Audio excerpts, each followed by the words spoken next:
अस्सलाम वालेकुम स्टूडेंट्स। अच्छा, कल हमने फाइनेंशियल स्टेटमेंट्स की थी सोल ट्रेडर की। ठीक है, आज हम एक क्वेश्चन करेंगे, फिर थोड़े से हम आगे मूव करेंगे फर्दर टॉपिक्स की तरफ। ठीक है, और फर्दर टॉपिक्स में देखें फाइनेंशियल असेसमेंट, ये जो फाइनेंशियल स्टेटमेंट्स हैं ये जब आप बना लेंगे तो फिर उसके बाद अभी तक हमने इसकी एडजस्टमेंट्स नहीं अभी तक की। ठीक है, तो हम फर्दर फिर एडजस्टमेंट्स की तरफ प्रोसीड करेंगे। ठीक है, अब देखें हमारे पास जो क्वेश्चंस थे वो डिफरेंट क्वेश्चंस मैंने असाइनमेंट्स में दिए थे, कुछ क्वेश्चंस हमने यहाँ पर सॉल्व कर लिए थे। तो आप लोगों ने मैंने एक चीज़ ऑब्जर्व की है कि आप लोग फाइनेंशियल स्टेटमेंट्स में जो स्टेटमेंट ऑफ फाइनेंशियल पोजीशन है उसको बनाने में ज़्यादा कंफर्टेबल रहे as compare to income statement.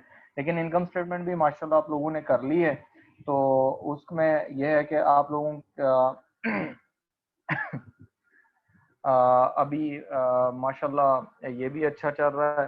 तो इसके बाद हम एडजस्टमेंट्स की तरफ मूव करेंगे कि एडजस्टमेंट करने के बाद फिर हम दोबारा फाइनेंशियल स्टेटमेंट्स की तरफ आएंगे कि फाइनेंशियल स्टेटमेंट्स कैसे प्रिपेयर करनी है विद एडजस्टमेंट्स। ठीक है, ये जो चैप्टर 5 था उसके जो क्वेश्चंस हमने किए थे यहाँ तक, कुछ मैंने असाइनमेंट में दे दिए थे, बच्चों ने मुझे असाइनमेंट्स भेज दिए हैं। तो उसमें वो ठीक है, करेक्ट हैं। जो statement of financial position correct prepare की हुई है। ठीक है, उसमें मुझे कोई एज सच कोई इशू नहीं लगा कि जिसको अभी फर्दर डिस्कस किया जाए। लेकिन समटाइम्स ऐसा होता है कि आपका जो पेपर है उसमें एग्जामिनर जो क्वेश्चन है वो क्वेश्चन थोड़ा सा उसका फॉर्मेट चेंज कर देता है, क्वेश्चन का प्रेजेंटेशन जो होती है ट्रायल बैलेंस की उसको चेंज कर देता है। जैसे कि क्वेश्चन नंबर 5.7 में देखें कि इसमें क्वेश्चन की जो ट्रायल बैलेंस की प्रेजेंटेशन है वो डिफरेंट है। जैसे उसने कहा कि Shawn Michael imports and sells furniture. The following balances were extracted from his books on 30th September 2005. ये 30th September उसकी क्लोजिंग डेट है 2005। उसमें देखें जो पिछले क्वेश्चन थे उसमें परचेजेस सेपरेट दी थी, सेल्स सेपरेट दी हुई थी, लेकिन इसमें उसने इकट्ठा लिख दिया दो चीजें। देखें फर्स्ट जो चीज है उसने लिखा परचेज प्लस उसमें आपकी सेल्स है। तो परचेजेस के अकाउंट का जो बैलेंस होता है वो डेबिट होता है। तो ये हमारे पास जो पहली चीज है ये है परचेजेस है। ठीक है, जो डेबिट कॉलम की में वैल्यू गिवन है 137,600, और जो क्रेडिट कॉलम में वैल्यू गिवन है वो हमारे पास है सेल्स। ये चीज आपने माइंड में रखनी है। उसके बाद अगर नीचे आप आते जाएं तो आपके पास जो वैल्यूज हैं यहाँ पर कुछ और सेम गिवन है। सेकंड जो लास्ट वैल्यू है ट्रेड रिसीवेबल्स की और ट्रेड पेबल्स की। अब ट्रेड रिसीवेबल्स का बैलेंस जो होता है वो हमारे पास डेबिट साइड पे होता है और उसने प्लस दिया हुआ है ट्रेड पेबल का बैलेंस। तो जो आपके पास ये जो डेबिट साइड पे बैलेंस है ये हमारे पास 35,700, this is trade receivables balance. ठीक है, क्योंकि ट्रेड रिसीवेबल एसेट्स होते हैं और एसेट्स का बैलेंस क्या होता है, डेबिट होता है। और फिर आपको ट्रेड पेबल्स का बैलेंस भी दे दिया उसने। ठीक है, इसी तरह ड्राइंग्स हैं और कैपिटल है। ड्राइंग्स का डेबिट बैलेंस होता है, कैपिटल का क्रेडिट बैलेंस होता है। जो डेबिट साइड पे गिवन है ये आपकी है ड्राइंग्स। जो वैल्यू डेबिट कॉलम में फर्स्ट कॉलम में गिवन है वो आपकी ड्राइंग्स है। वो कितनी है 31,200 की, और जो क्रेडिट कॉलम में गिवन है दैट इज कैपिटल। ठीक है, तो वो कैपिटल की वैल्यू आपने ये चीज माइंड में रखनी है। ठीक है, एक तो ये चीज। दूसरे नंबर पर आपको जो चीज मैं सिखाने जा रहा हूँ आज वो ये है कि आपने एक ही टाइम पे इनकम स्टेटमेंट भी स्टार्ट करनी है और स्टेटमेंट ऑफ फाइनेंशियल पोजीशन भी स्टार्ट करनी है। तो वो कैसे प्रिपेयर करनी है, कैसे उसको क्लोज करना है और सम निकालना है। ठीक है, अच्छा उसमें देखें जो सबसे पहली चीज है वो आप क्या करेंगे, यू आर रिक्वायर्ड। यहाँ पर जो रिक्वायरमेंट है क्वेश्चन नंबर 5.7 की वो रिक्वायरमेंट है ए और रिक्वायरमेंट है बी।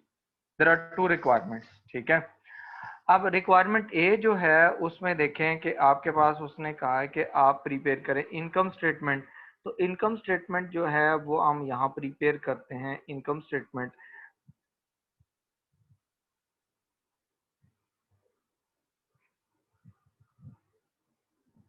इनकम स्टेटमेंट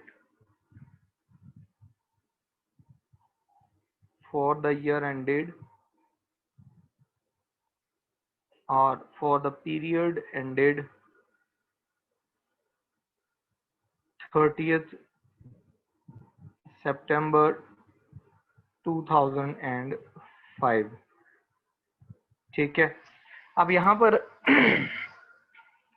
हम सबसे पहले यहाँ पर दो कॉलम्स बना लेंगे। एक कॉलम हमारे पास फर्स्ट कॉलम है, सेकंड कॉलम है, और आप यहाँ पर लाइन लगा लेंगे हम, ताकि हम इसकी वो कर सकें,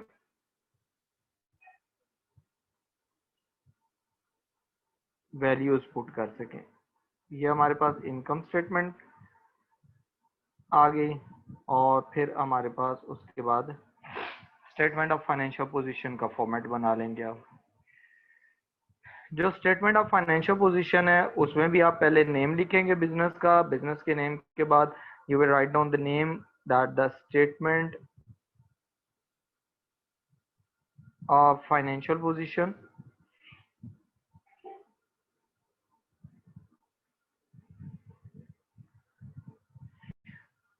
as at 30th September 2005। ठीक है, इसमें भी आपने दो कॉलम बना लेने, एक एक्सटर्नल कॉलम है और एक इंटरनल कॉलम है। ये आपका एक्सटर्नल कॉलम हो गया, ये आपका इंटरनल कॉलम हो गया। ठीक है, और साथ में आप क्या कर रहे हैं, यहाँ पर डॉलर्स के साइन लगा लें ये और यहाँ फर्स्ट ऑफ ऑल आप नॉन करंट एसेट्स लिखेंगे। आपके नॉन करंट एसेट्स क्या है, आपने ये एब्रीविएशन यूज नहीं करनी, आपने पूरा लिखना है जैसे मैंने कल लिखवाया था। फिर आपके पास सेकंड नंबर पे आ जाते हैं करंट एसेट्स। ठीक है, थर्ड नंबर पे आपके पास आ जाती हैं करंट लायबिलिटीज। फोर्थ पे आप लिख देंगे नॉन करंट लायबिलिटीज।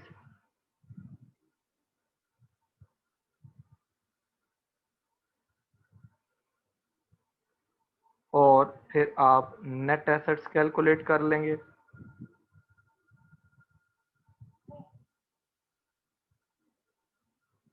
ठीक है, नेट एसेट्स कैलकुलेट करने के बाद जो फिफ्थ है वो आपके आता है फाइनेंस बाय का पोर्शन या इक्विटी का पोर्शन। फाइनेंस बाय में हमने कल भी देखा था कि हम क्या करेंगे, हम कैपिटल की ओपनिंग वैल्यू लिखेंगे। ओपनिंग कैपिटल वो कितना गिवन है क्वेश्चन में वो आप लिख लेंगे जो ट्रायल बैलेंस में गिवन होगा, प्लस इसमें एडिशनल कैपिटल लिख लेंगे अगर ड्यूरिंग द ईयर कोई न्यू कैपिटल ऑनर ने इंट्रोड्यूस करवाया, नया कैपिटल नई इन्वेस्टमेंट कर दी है, plus net profit add up कर देंगे। अगर लॉस होंगे तो वो नेट लॉस जो होगा वो माइनस हो जाएगा। ठीक है, और माइनस उसमें से ड्राइंग्स कर लेंगे, तो हमारे पास जो बैलेंस आएगा that would be closing balance of capital, closing capital. ठीक है, ये आप फॉर्मेट बना के आपने यहाँ से क्वेश्चन रीड करना है from the very first line. ठीक है, अब वो जो क्वेश्चन है वो है हमारे पास क्वेश्चन नंबर 5.7। अब जो 5.7 क्वेश्चन है उसमें देखें, Shawn Michael imports and sales furniture. The following balances were extracted from his books on 30th September 2005। अब यहाँ पर जो पहली वैल्यू है वो परचेजेस की है, आप इसे टिक कर लेंगे। और आपने ये जो फॉर्मेट है इनकम स्टेटमेंट का, इसका फॉर्मेट बना लेते हैं रफ। जो फॉर्मेट हम बनाते हैं वो फॉर्मेट क्या है, आप उसे लिखेंगे कि सेल्स लेस सेल्स रिटर्न्स। ठीक है, देन इसमें से you will deduct cost of sales, और जो कॉस्ट ऑफ सेल्स है उसका फॉर्मेट क्या था, कल भी हमने पढ़ा था, ओपनिंग स्टॉक प्लस उसमें परचेजेस कर लेंगे, लेस पर प्लस इसमें से कैरेज इनवर्ड करेंगे,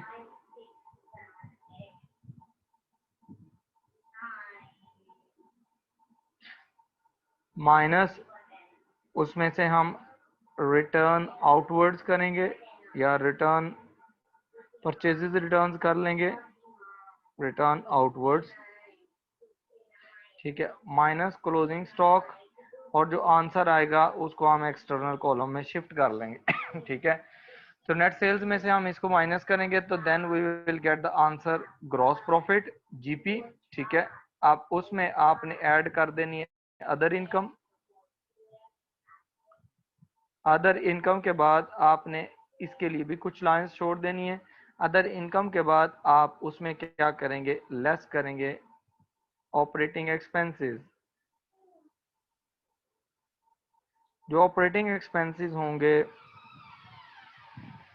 इसके बाद आपने ये छोड़ देना है, बाकी सारे एक्सपेंसेस लिखे हम नेट प्रॉफिट निकाल लेंगे। देखें परचेजेस गिवन है, परचेजेस की वैल्यू गिवन है 137,600, वो यहाँ पर परचेजेस के सामने आप लिख लें 137,600, ठीक है।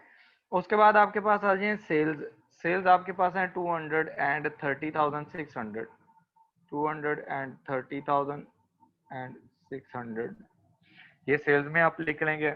आप दोनों वैल्यूज को टिक करते जाएं। फिर आपकी इन्वेंट्री गिवन है ऑन 1 अक्टूबर 2004, आपकी क्लोजिंग डेट क्या है, वो है 30 सितंबर 2005। तो एक साल पीछे जाएं तो आपका जो अकाउंटिंग ईयर स्टार्ट हुआ है, अकाउंटिंग पीरियड, वो आपका है 1 अक्टूबर 2004। तो this is opening inventory, it is given in the question. Opening inventory जो होती है वो कॉस्ट ऑफ सेल्स में ट्रीट होती है। कॉस्ट ऑफ सेल्स में जहां ओपनिंग इन्वेंट्री लिखी है उसके सामने इसकी वैल्यू लिख दें इंटरनल कॉलम में उसके बाद आपके पास आता है थर्ड, वो है कैरेज इनवर्ड्स, ठीक है। कैरेज सॉरी रिटर्न इनवर्ड्स, जो रिटर्न इनवर्ड्स होती हैं ये आपके पास होती हैं सेल्स रिटर्न,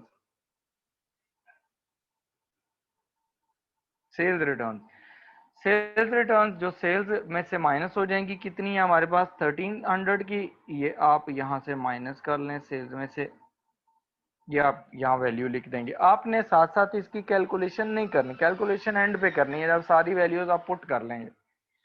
फिर आपके पास आता है रिटर्न आउटवर्ड्स। तो रिटर्न आउटवर्ड्स जो होते हैं वो परचेजेज रिटर्न होती हैं कि आपने परचेज की थी गुड्स और आपने उसको रिटर्न कर दिया है,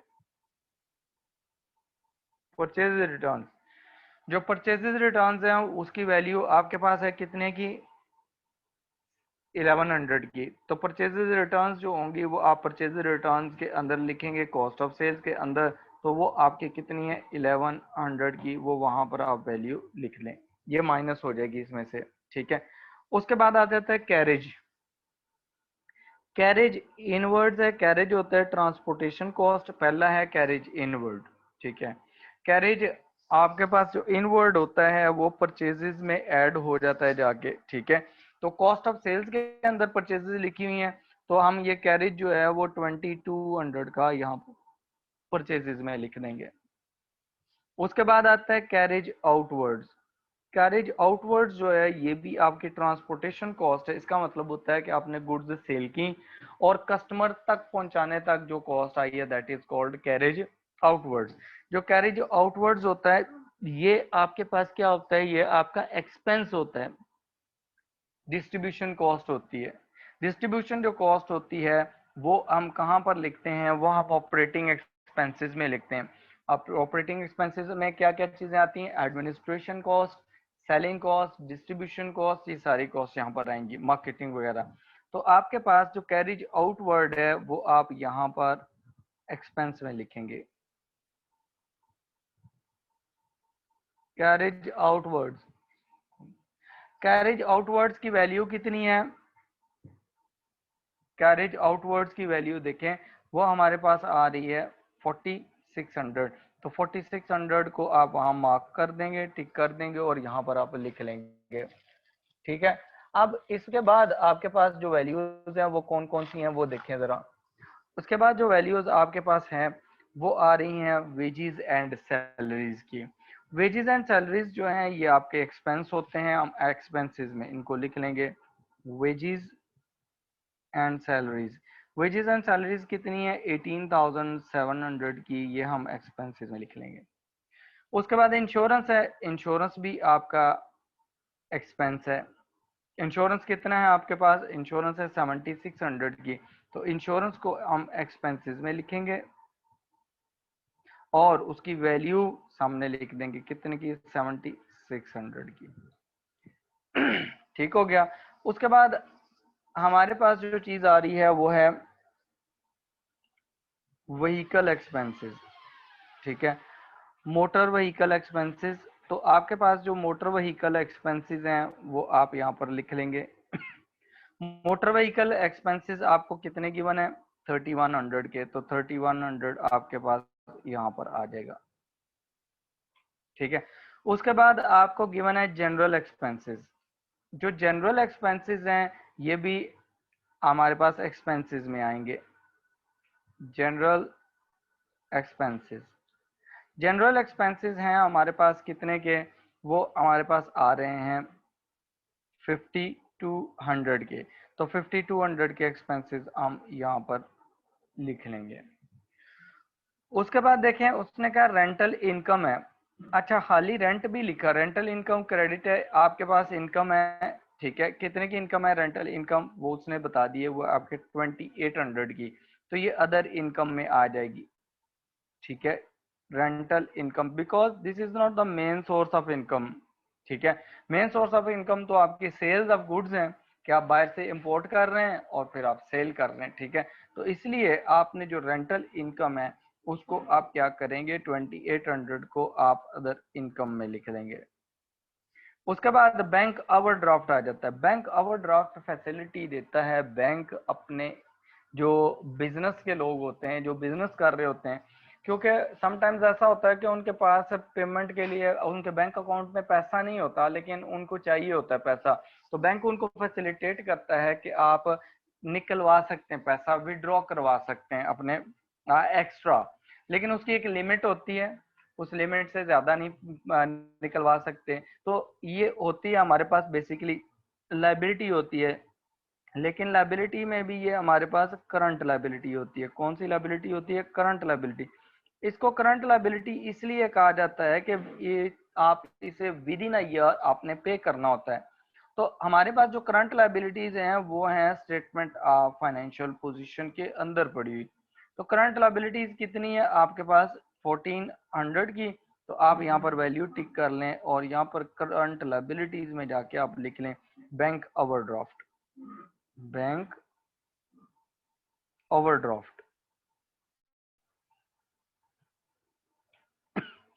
कितने की वैल्यू है, 1400 की, इंटरनल कॉलम में लिख लें।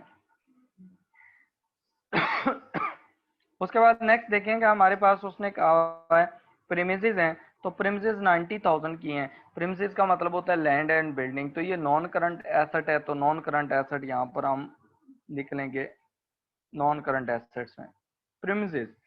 प्रीमिसेस की जो वैल्यू गिवन है वो है 90,000 की, ये भी इंटरनल कॉलम में लिखेंगे।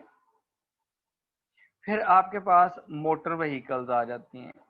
मोटर व्हीकल्स हैं आपकी कितने की, 30,000 की। तो मोटर व्हीकल्स जो हैं ये आपके नॉन करंट एसेट्स हैं, परमानेंट बिजनेस यूज के लिए आपने लिए हुए हैं। मोटर व्हीकल्स, मोटर व्हीकल्स कितनी है आपके पास, वो है 30,000 की, तो 30,000 आप एसेट्स में लिख देंगे। उसके बाद देखें उसने कहा trade receivables and payables. Trade receivables जो होते हैं ये आपके करंट एसेट्स होते हैं और इनका डेबिट बैलेंस होता है। ठीक है, तो ट्रेड रिसीवेबल्स आपके क्या है, करंट एसेट्स हैं, तो इनको आप ट्रेड रिसीवेबल्स में आप लिख लें। ट्रेड रिसीवेबल्स में कितनी है उसकी उसकी वैल्यू 37,500, ओ सॉरी 35,700, तो हम ट्रेड रिसीवेबल्स लिखेंगे 35,700 की। ठीक है, उसके बाद आपके पास जो वैल्यू है ट्रेड पेएबल्स की गिवन है, तो ट्रेड पेएबल्स जो है वो हमारे पास लाइबिलिटीज हैं, लाइबिलिटीज का क्रेडिट बैलेंस होता है। कितना बैलेंस गिवन है, 29,400 का। ये आप ट्रेड पेबल्स यहाँ लाइबिलिटीज में लिख लेंगे। वैल्यू आपकी आ रही है 29,400, ठीक है। तो आप यहाँ पर आके 29,400 लिख लेंगे, ठीक हो गया। उसके बाद आपने ये आपके क्या है ट्रेड पेबल्स, आप यहाँ पर लिखेंगे कि ये आपके क्या है ट्रेड पेबल। ये दोनों आपने रिकॉर्ड कर लिए। लास्ट में आपके जो लास्ट आइटम है यहाँ पर ट्रायल बैलेंस में वो गिवन है कि ड्राइंग्स हैं आपकी 31,200 की। ड्राइंग्स कितनी है? 31,200 की। तो ड्राइंग्स कहाँ जाके आप माइनस करते हैं क्या फाइनेंस बाय के पोर्शन में? ये है आपकी 31,200 की। अच्छा, इसमें यह है कि आप बेटर ये है कि आप इसे आउटर कॉलम में लिख लें 31,200, ठीक है। ये आपके पास आ गई। उसके बाद आप देखें कि आपके पास जो कैपिटल है वो है 125,000 का। तो कैपिटल क्रेडिट होता है, हमारे पास क्रेडिट बैलेंस होता है। तो कैपिटल, हम कैपिटल की जगह लिखेंगे ओपनिंग कैपिटल है, ठीक है। ये कितना है? ओपनिंग कैपिटल है 125,000 का। तो आपके पास जो फाइनेंस बाय का पोर्शन है उसमें जो डेबिट अमाउंट है वो है 135,000,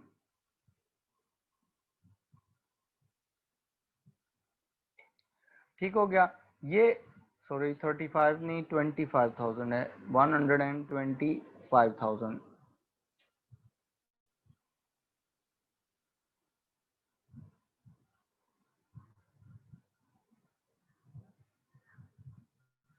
ठीक हो गया। अब आपके पास एक ही वैल्यू रह गई है जो एडिशनल इंफॉर्मेशन है 5.7 में यहाँ पर। वो उसने कहा है क्लोजिंग इन्वेंट्री जो है 30 सितंबर 2005 को उसकी वैल्यू है 23,500, ठीक है। तो क्लोजिंग स्टॉक जो होता है उसकी क्या ट्रीटमेंट होती है? एक तो आप उसे कॉस्ट ऑफ सेल्स में से माइनस कर लेते हैं। तो आप 23,500 को कॉस्ट ऑफ सेल्स में से माइनस करेंगे और उस जो क्लोजिंग स्टॉक है उसको जाके करंट एसेट्स में लिख देंगे, ठीक है। आपके जो वैल्यू होगी वो यहाँ पर आ जाएगी।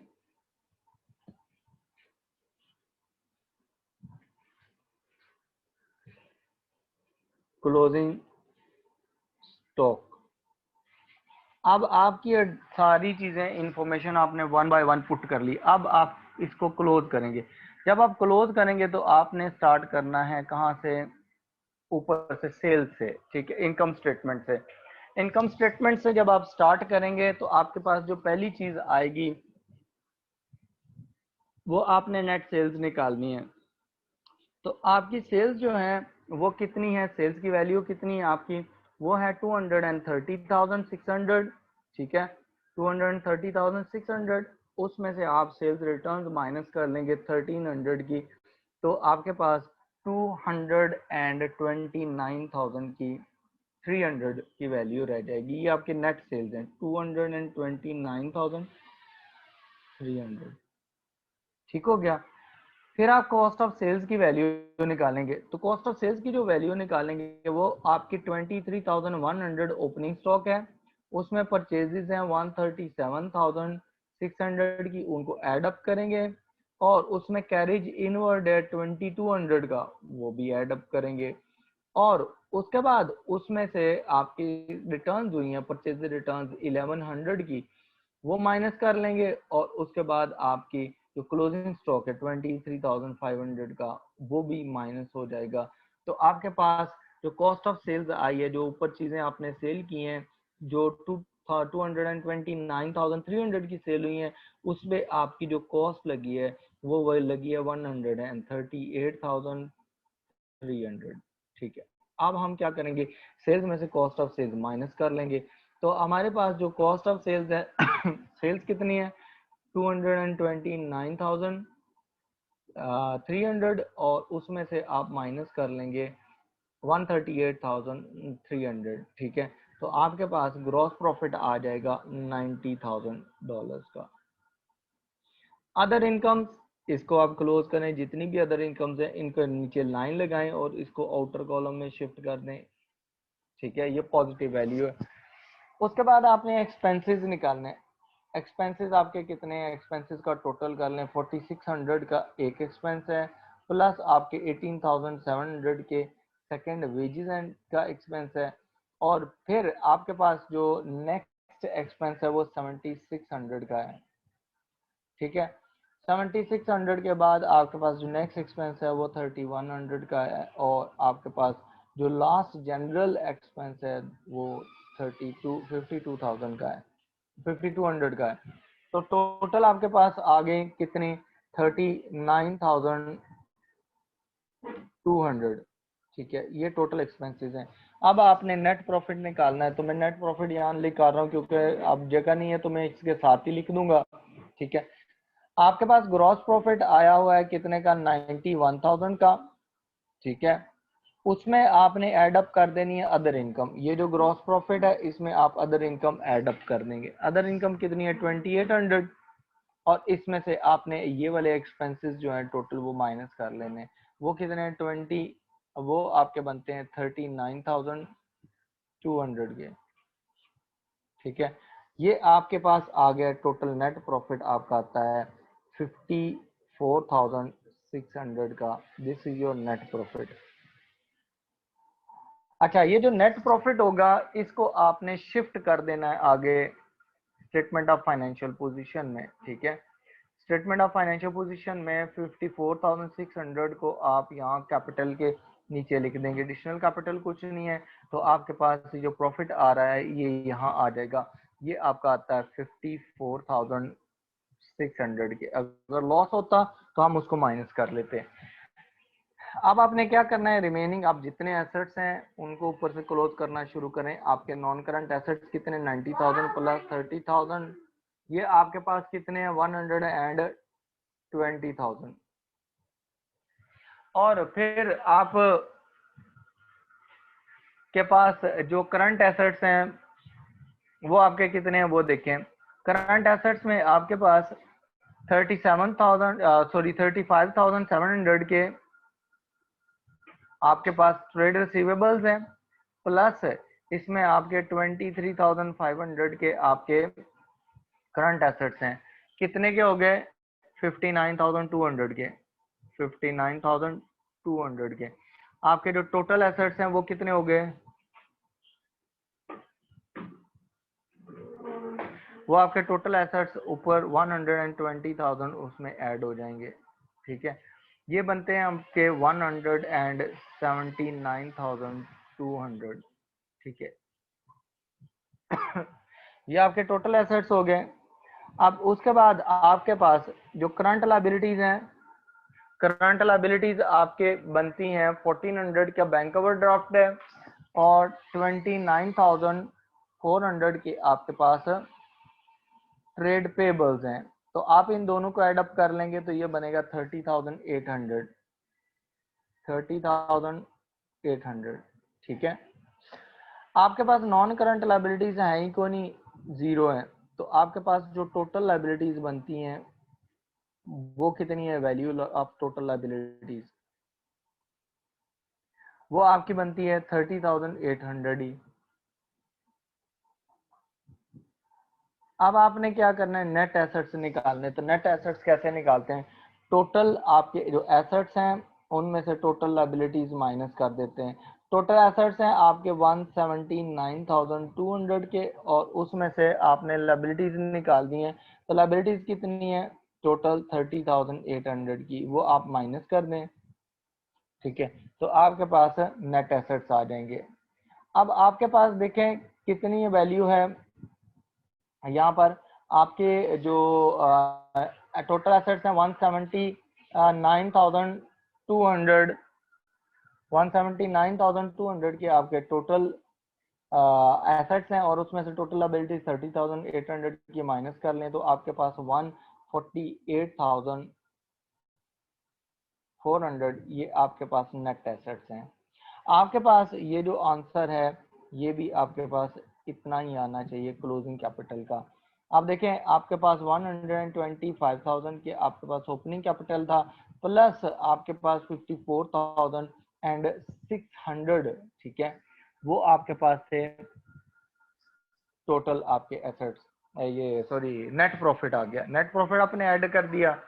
नेट प्रॉफिट में से आपने माइनस कर देना है ये जो आपकी ड्राइंग्स हो गई हैं, जो ओनर विड्रॉ करवा के ले गया चीजें, वो है 31,200 की, ठीक है।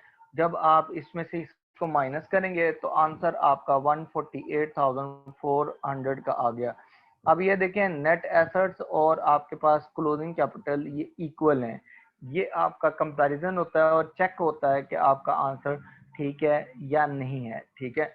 यहाँ तक आपके पास इस क्वेश्चन में से कोई भी आपने चीज पूछनी है तो वो मुझे आप मुझसे पूछ लें, वो आप क्वेश्चन टाइप कर लें, मैं आपको आंसर देता हूँ। ये जो सोल्यूशन मैंने किया इसमें से कोई क्वेश्चन हो आप क्वेश्चन टाइप करें, रेज हैंड करने से कोई फायदा नहीं है उसमें, आप मैं आपको माइक को ऑन नहीं कर सकता, ठीक है। इसलिए क्वेश्चन आप क्या करें, क्वेश्चन टाइप कर दें तो मैं आंसर कर देता हूँ।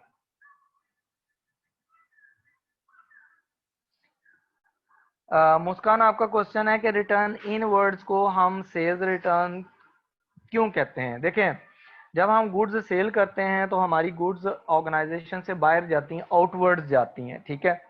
तो जब रिटर्न कस्टमर हमें रिटर्न कर देता है तो वो हमारे पास ऑर्गेनाइजेशन के अंदर आ रही होती है, that's why they are called inwards. कि रिटर्न दो तरह की होती हैं, या तो इनवर्ड्स होती हैं या आउटवर्ड्स होती हैं, ठीक है। इनवर्ड्स का मतलब ये होता है कि कस्टमर ने आपको रिटर्न कर दी है, और कस्टमर कौन सी प्रोडक्ट चीज रिटर्न करेगा, जो हमने उसे सेल की हुई है, तो सेल्स रिटर्न कहते हैं उसे। आउटवर्ड्स का मतलब, रिटर्न आउटवर्ड्स का मतलब है कि आपने चीजें परचेज की थी, आपने वापस कर दी हैं, that is called return outwards, ठीक है। परचेज इसको रिटर्न भी कहते हैं।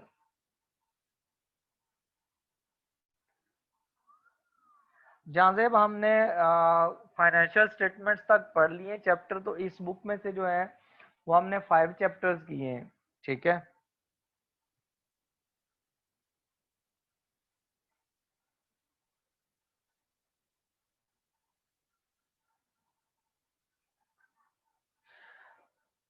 रिमशा, शायद आपने पूछा है क्वेश्चन कि ये कैसे पता चलेगा कि परचेज डेबिट होती हैं या सेल्स क्रेडिट। तो देखें, जो हमारे पास परचेजेस होती हैं वो हमारे पास है, हमने उनको कहा था कि हमारे पास एक तरह का एक्सपेंस होता है, तो हम वो उनका नॉर्मल बैलेंस डेबिट होता है, और सेल्स जो होती है वो इनकम होता है, उसका नॉर्मल बैलेंस क्रेडिट होता है, ठीक है। वो ना लिखा हो तब भी अंडरस्टूड होता है। और यहाँ पर जब हमने देखे इंक्रीज डिक्रीज हम देख रहे होते हैं कब, जब हम उसके जर्नल एंट्रीज बनाते हैं, फिर लेजर्स बनाते हैं, अब तो हमने उनके फाइनल बैलेंसेस निकाल ली हैं, ठीक है। तो डेबिट कॉलम जो होता है, अगर ट्रायल बैलेंस गिवन है तो उसमें जो डेबिट कॉलम होता है, डेबिट कॉलम का मतलब ये होता है कि आपके पास परचेजेज हैं, और क्रेडिट साइड जो होती है, जो क्रेडिट कॉलम में अगर गिवन है तो सेल्स होती हैं।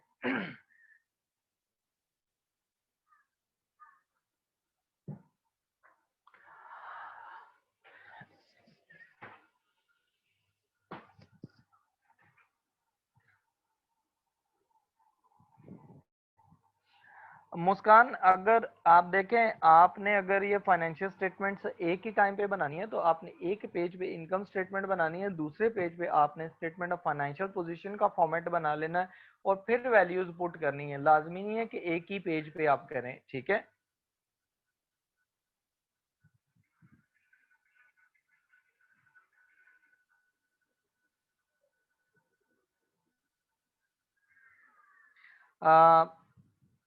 आरजे हारून, जो कल हमने पढ़ा था वो यही पढ़ा था, ये यही वाली चीजें थी, ठीक है। इनकम स्टेटमेंट थी और स्टेटमेंट ऑफ फाइनेंशियल पोजीशन थी, ऐसे ही वैल्यूज हमने ट्रांसफर किए थे। बस डिफरेंस आज ये है कि हाँ, कल हमने स्टेटमेंट ऑफ फाइनेंशियल पोजीशन की थी, उससे अगली क्लास में हमने इनकम स्टेटमेंट की थी। आज हम जो है वो कंबाइन कर रहे हैं, इनकम स्टेटमेंट भी कर रहे हैं और statement of financial position at the same time कर रहे हैं, ठीक है। आप कल वाला लेक्चर जरा सुने, उसमें कोई प्रॉब्लम होती है तो मुझसे पूछ लें, बाकी प्रिपरेशन सारी इसी तरह ही होगी जो अभी मैं करवा रहा हूँ। अभी मैं आपको एक और क्वेश्चन करवाऊंगा इसका।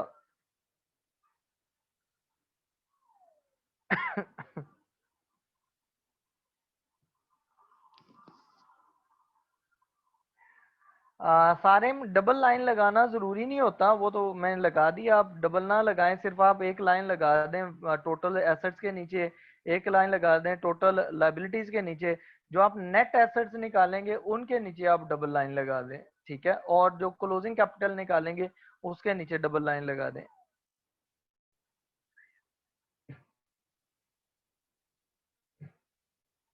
अवैध खान, नेट प्रॉफिट और नेट लॉस का कैसे पता चलेगा? आपके पास जैसे ये क्वेश्चन है, इसमें देखें कि आपके पास जो प्रॉफिट आ रहा है, नेट ग्रॉस प्रॉफिट आ रहा है, वो कितना आ रहा है, ठीक है।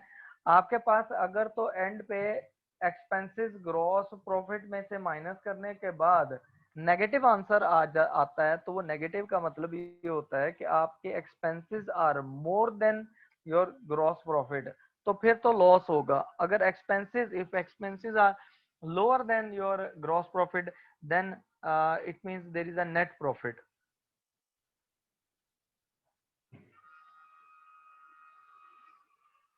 फिजा, हाँ, जो आपको एडजस्टमेंट में इन्वेंट्री गिवन होती है वो क्लोजिंग होती है, ठीक है, 30 सितंबर 2005 को, जिस दिन आप अकाउंट प्रिपेयर कर रहे हैं, जिस दिन।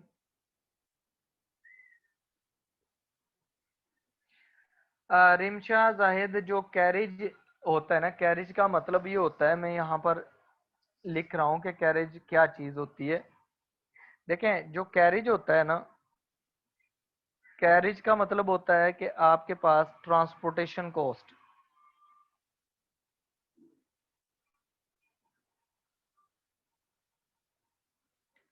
ठीक है, क्या आपने गुड्स कहीं से लेके आए हैं अपने बिजनेस में, तो जो आपने गाड़ी का रेंट वगैरह दिया है वो आपकी ट्रांसपोर्टेशन कॉस्ट होती है, ठीक है, उसको हम कैरेज कहते हैं यहाँ पर ना बिजनेस लैंग्वेज में। अब जो कैरेज होता है ये आपके पास दो तरह का होता है, कैरेज इनवर्ड्स होता है और आउटवर्ड्स होता है, ठीक है। इनवर्ड्स जो होता है वो आपके पास carriage inwards and carriage outwards. Carriage inwards आपके पास होता है paid to bring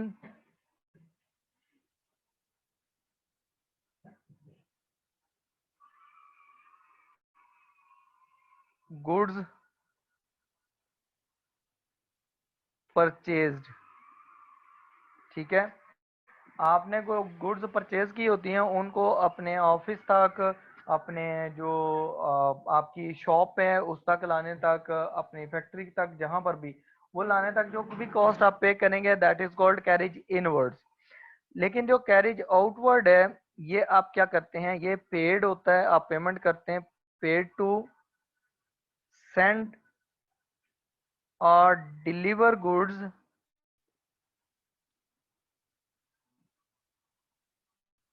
to customer, ठीक है।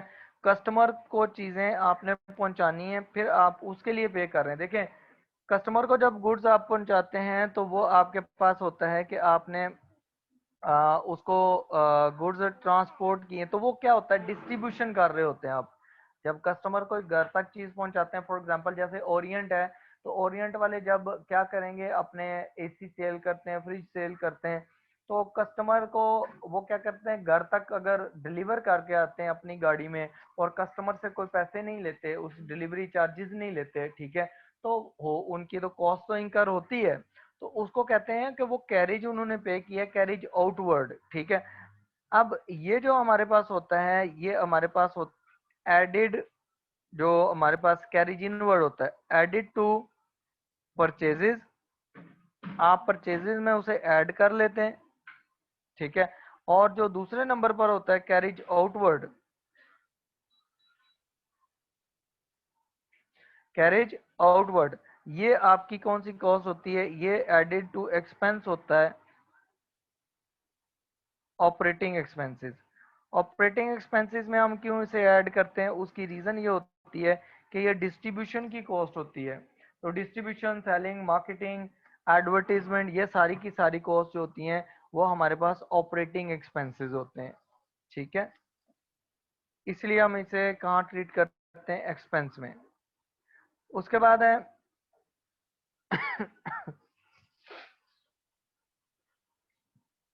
हाँ, जन्नत सलीम, आपने क्वेश्चन किया है कि इन्वेंट्री को हम स्टेटमेंट ऑफ फाइनेंशियल पोजीशन में नॉन करंट एसेट्स में क्यों नहीं लिखते। देखें, जो नॉन करंट एसेट्स होते हैं वो परमानेंट यूज के लिए होते हैं। वो किसके लिए होते हैं? परमानेंट बिजनेस यूज के लिए। उनकी लाइफ जो होती है वो 1 साल से ज्यादा होती है। जबकि इन्वेंट्री जो होती है वो आपकी वो गुड्स होती हैं जो सेल नहीं हो सकी, at the end of the year आपके पास बचती हैं। अब इनका क्या करना होता है, इनको आप ये नहीं एक्सपेक्ट कर रहे होते कि हम अगले 2 साल या 1 साल से ज्यादा अरसा में हम सेल नहीं करेंगे, हम इन्हें रखे रखेंगे। आप एक्सपेक्ट करते हैं हो सकता है कि पहले ही वीक में सेल हो जाए, हो सकता है कि 2 वीक में सेल हो जाए अगले साल। तो आपके जो एसेट होता है वो विद इन अ ईयर ये आपका एसेट यूज हो जाता है, ठीक है, इससे बेनिफिट ले लेते हैं, इसलिए करंट एसेट होता है। नॉन करंट एसेट इसको हम ट्रीट नहीं करते।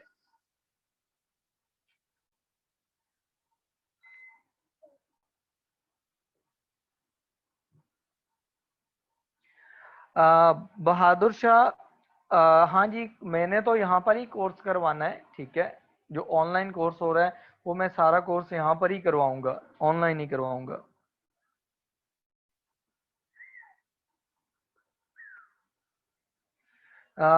आरजे हारून, ये जो जितना भी इनकम स्टेटमेंट करवा रहा हूँ, स्टेटमेंट ऑफ फाइनेंशियल पोजीशन करवा रहा हूँ, यही करवाई थी कल भी, ठीक है, सेम।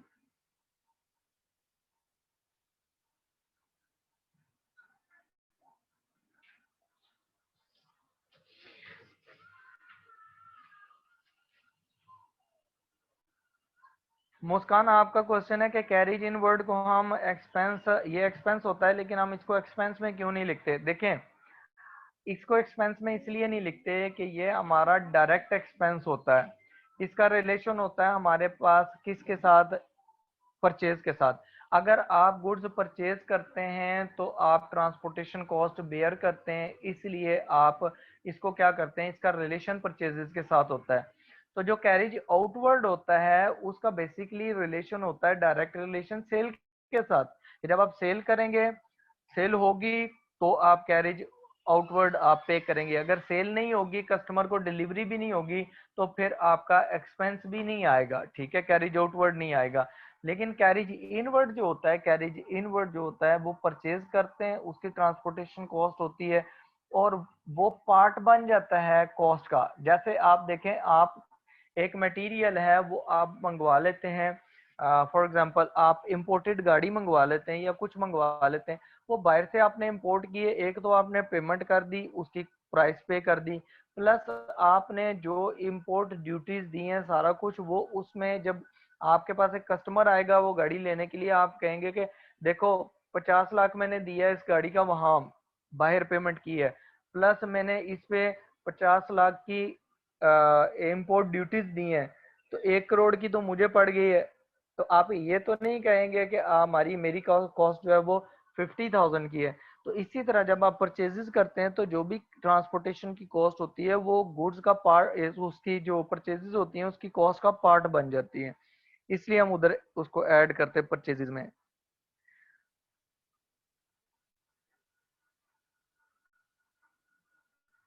मियाँ उस्मान सत्तार, जो कंबाइन हम स्टेटमेंट बनाते हैं उसका फायदा ये होता है कि एरर के चांस कम हो जाते हैं। मतलब आप पैरेलल बना रहे हैं, फॉर्मेट बना लिया इनकम स्टेटमेंट का और स्टेटमेंट ऑफ फाइनेंशियल पोजीशन का, और जो जो वैल्यूज आ रही हैं जहां की हैं वहां पुट करते जाएं, तो आप एट द एंड आपका फाइनल आंसर आएगा तो वो आंसर गलत नहीं होगा। लेकिन अगर आप वन बाय वन बनाते हैं, चीजें आप ढूंढ के बनाएंगे, तो उसमें एरर के चांसेस होते हैं, पहली चीज। दूसरी चीज ये होती है कि जब आप फॉर्मेट बना लेते हैं और उसमें values one by one put कर देते हैं, तो ये एक क्विक मेथड होता है, आप क्विकली आप अपना क्वेश्चन कंप्लीट कर लेते हैं, ठीक है। जबकि अगर आप उसे वन बाय वन करें तो उसमें टाइम ज्यादा लगेगा। तो एग्जामिनेशन में आपने टाइम मैनेज करना होता है, मैनेजमेंट आपकी बहुत जरूरी होती है, आपने उसको इकट्ठे करना होता है।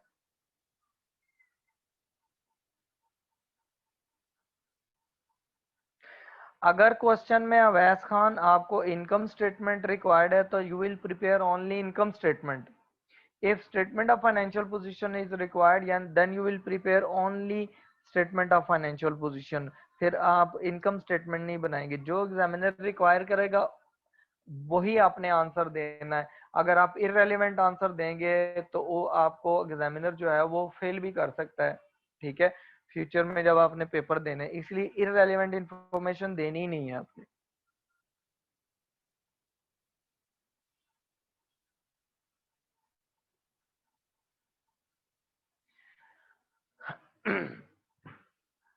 फाइनेंस बाय जो सारे आपका क्वेश्चन है, जो फाइनेंस बाय है वैल्यू क्रेडिट क्यों है की है?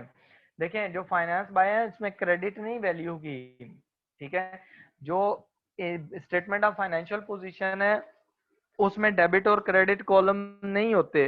आप इसको इंटरनल कॉलम में बेशक कैलकुलेशन कर लें, वो भी ठीक है, एक्सटर्नल कॉलम में मैंने कर लिए हैं वो भी ठीक है, ठीक है, आप इस तरह भी कर सकते हैं।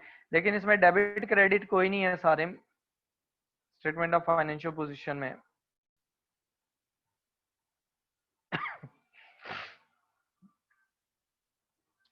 एबरार जो इंश्योरेंस होती है ना, इंश्योरेंस इन ट्रांजिट का मतलब होता है कि जो आपकी गुड्स जो हैं वो ट्रांजिट में है, आपकी ट्रांसफर हुई है, उसकी आपने इंश्योरेंस पे की है, ठीक है।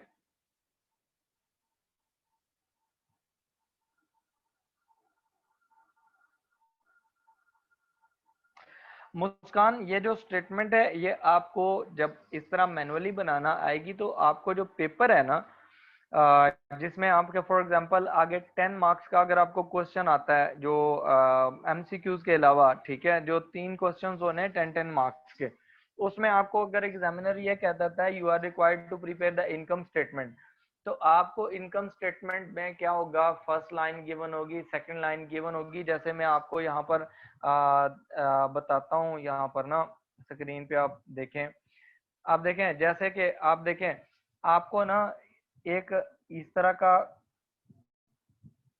बॉक्स गिवन होगा, यहाँ पर आपको वो अगर क्लिक करेंगे यहाँ पर या साइड पे पॉइंट होगा, ठीक है, तो आपकी एक लिस्ट, जब आप इस पे क्लिक करेंगे ना, इस पे आपने क्या करना है, क्लिक करना है, तो क्लिक करेंगे तो आपके पास क्या होगी, लिस्ट ओपन हो जाएगी,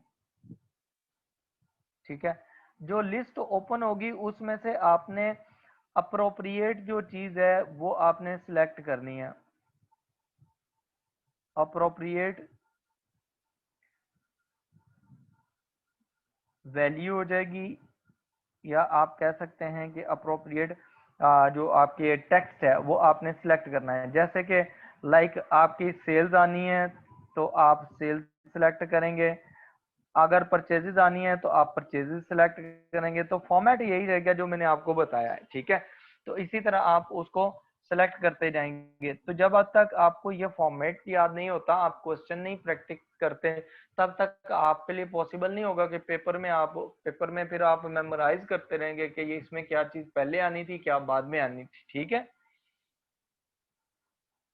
और फ्यूचर में जब आपके दूसरे पेपर्स होंगे आगे चल के, तो फिर आपको ये फॉर्मेट काम आने हैं जो आपने मैनुअली किए होने हैं, ठीक है।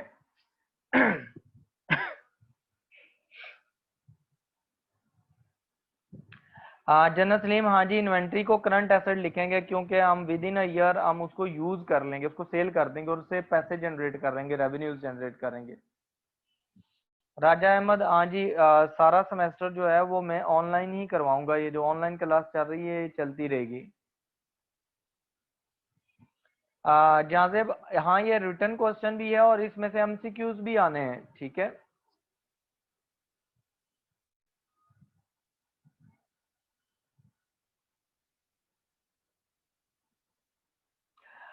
हाँ जी, जो आइटम्स होते हैं ना, फूड आइटम्स, फॉर एग्जांपल आप घर की बात अगर घर में कर रहे हैं तो वो भी आप ऐसे ही कह सकते हैं कि वो फूड आइटम्स जो हैं वो आपके पास है, एट द एंड बच गए। लेकिन जैसे आप देखें कि रिटेलर होता है आरजे हारून, तो वो रिटेलर क्या कर रहा होता है कि उसने डिफरेंट टाइप्स के, फॉर एग्जांपल आप ये जो होलसेल की दुकान होती है या रिटेलर की, आप उधर चले जाएं, उसके पास राइस भी होंगे, उसके पास डिफरेंट और भी आइटम्स होंगे, शुगर होगी, डिफरेंट पील्स होंगी, इसी तरह और चीजें जैसे आप टी बैग्स कह सकते हैं, इस तरह की चीजें। अब क्या होगा, मिल्क पड़ा होगा, at the end of the year ये सारे फूड आइटम्स हैं, अब उसके पास ये इन्वेंट्री बच गई है, ये उसके लिए क्लोजिंग एसेट हो जाएगा, ठीक है, करंट एसेट जिसे कहते हैं।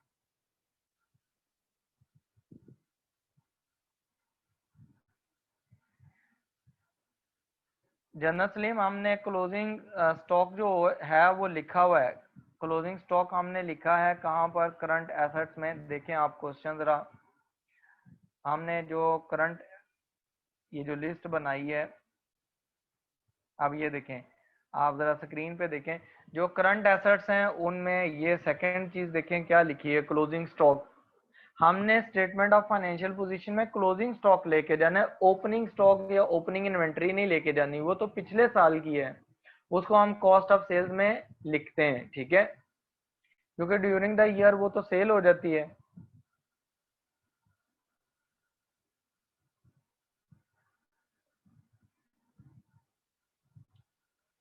एम एस सदीक, आप जो ये जो मैं पढ़ा रहा हूँ ये ऑनलाइन होगा, ठीक है, बाकी फिजिकल क्लासेस जो फेस टू फेस क्लासेस हैं वो भी कैंपसेस ने स्टार्ट की हुई हैं, तो आप अपने कैंपस से जाके जरा पूछ लें कि वो कब होगी क्लास, तो उसके अकॉर्डिंगली आप उनको ज्वाइन कर सकते हैं।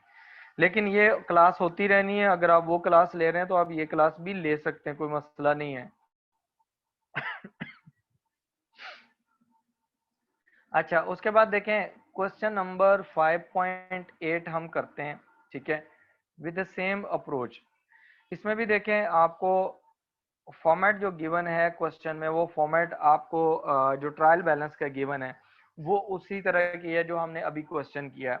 जैसे कि आप देखें, अब आपने क्या करना है, ये वाला जो क्वेश्चन है ना, इस क्वेश्चन में देखें जरा, तो आप ये वाला क्वेश्चन जो है ये आप मुझे चलें ऐसा करें, आपको मैं असाइनमेंट देता हूँ, ये आपने असाइनमेंट के तौर पर कर लेना है, और इसमें जो क्वेश्चन में प्रॉब्लम्स होंगी वो मुझसे पूछ लेनी है, ठीक है।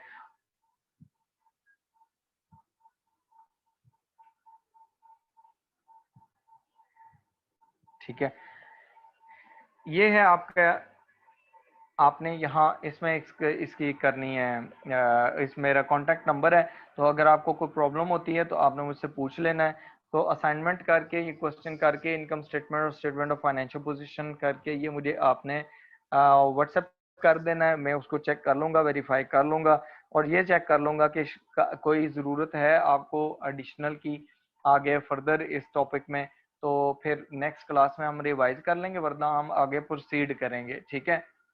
अब देखें, अभी हम एक और टॉपिक छोटा सा स्टार्ट करते हैं, ठीक है, कि ताकि आप लोगों के लिए थोड़ी सी प्रैक्टिस हम आगे चल के ना, अभी हमने फाइनेंशियल स्टेटमेंट्स में दोबारा आना है, तो फाइनेंशियल स्टेटमेंट में मुख्तलिफ किस्म की एडजस्टमेंट्स भी होती हैं, वो एडजस्टमेंट जो है उनके टॉपिक्स जो है हम सेपरेटली करेंगे पहले, और फिर एट द एंड हम इनकम स्टेटमेंट और स्टेटमेंट ऑफ फाइनेंशियल पोजीशन में उनका कंबाइन इफेक्ट भी देखेंगे, ठीक है।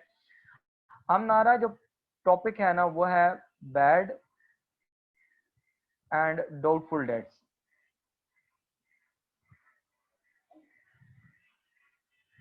ठीक है।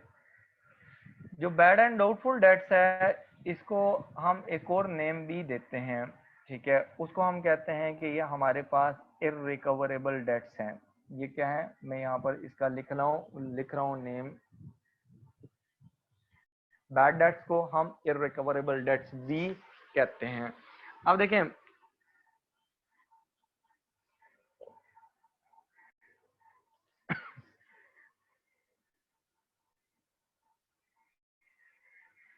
टॉपिक है बैड एंड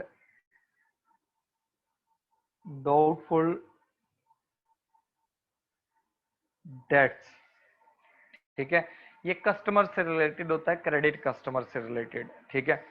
अब होता क्या, देखें बैड डेट्स क्या होते हैं, बैड डेट्स का मतलब होता है कि ये वो बैड डेट्स कौन से डेट्स होते हैं, ये इररिकवरेबल डेट्स होते हैं।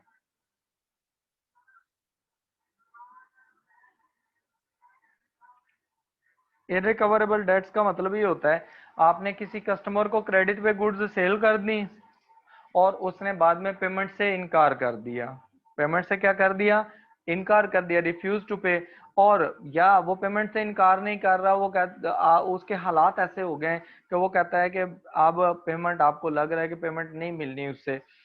अब यहाँ पर देखें, जो बैड डेट्स होते हैं ना, ये आपके क्रेडिट कस्टमर्स के की वजह से होते हैं। जब आप क्रेडिट सेल्स करते हैं, जब आपने सेल कैश में कर देनी है तो फिर तो बैड डेट्स होंगे नहीं, ठीक है, क्योंकि कैश कस्टमर से आपने ले लिए।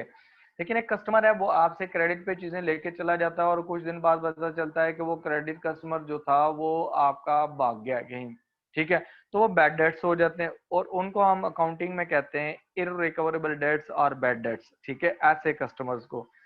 अब यहाँ देखें, उसकी रीजन क्या हो सकती है? रीजन ये हो सकती है कि आपका कोई जो कस्टमर था उसकी डेथ हो गई है, ठीक है। ये भी हो सकता है कि उसने क्या कर दिया, उसका बिजनेस बंद हो गया,